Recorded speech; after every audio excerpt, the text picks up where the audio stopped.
D. What are the types of soil? Rain, seawater, and wind cause rocks to break into small bits.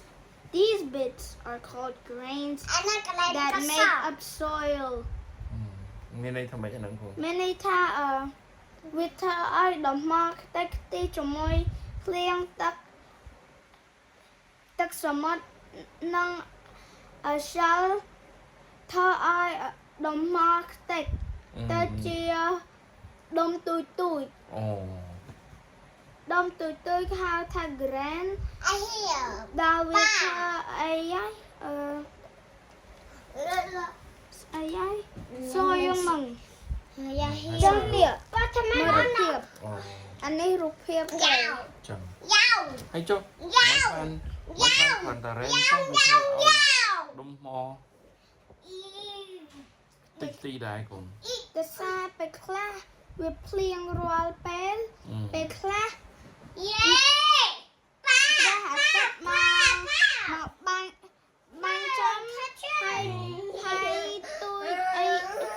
បន្លែអាចដូរចុះនៅក្នុងដុំថ្មនេះហើយទៀតហើយទឹកសមុទ្រវាមកធ្វើម៉េចនេះដុំថ្មហើយអានេះទឹកសមុទ្រដាំងហើយតាំងខូចដុំថ្មទៅជាដុំទូចហើយមិនទៀតហើយនឹងខ្យល់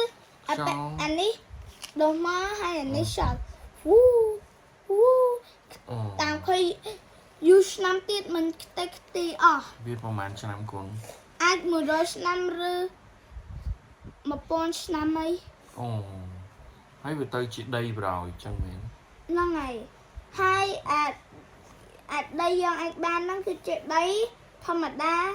សៀលនិងដីឥដ្ឋសៀលហើយនឹងដីឥដ្ឋហើយដីនឹងបន្ទាប់មកវាមិនទីខ្លួនដីខ្លះវាមានដុំទូចដីវាមានដុំធំសៀលហ្នឹងមានដីហៀងទូចដែរប៉ានេះពិបាកមើលដែរតាហើយដីឥដ្ឋយើងអត់ដែលលើទេប៉ុន្តែយើងស្មានតែដីឥដ្ឋយើងឡើងរាល់ដងចឹងណាប៉ាស្គាល់ដែរដីឥដ្ឋដីឥដ្ឋធម្មជាតិដីឥដ្ឋមានដុំទូចខ្លាំងបំផុតពេលយើងបោកវាចូលពេលយើងបោកដីធម្មតាដីអីហើយអសៀលនិងដីឥដ្ឋអានឹងអាចកាត់វាអាចថាដីផ្សេងឈ្មោះ loamy soil ចឹងloamy ដី loamy ដីដី loamy ដីហ្នឹងណាវាធ្វើឲ្យបន្លែដុះល្អអានេះឈ្មោះថាដីអីដី loamy នេះចេះ spell ទេអត់ដែលរៀនចាំមិនអូនដឹងយោទីឆ្ដាក់តួឲ្យមើលហើយអានេះដីធំរបស់ដីធម្មតាហ៊ីខតេនកូននេះគ្មានរៀនទេចេះតែញ៉ៃគេហើយអានេះគឺជាដីរបស់ស៊ីលនិង clay អត់ច្រឡំដីអត់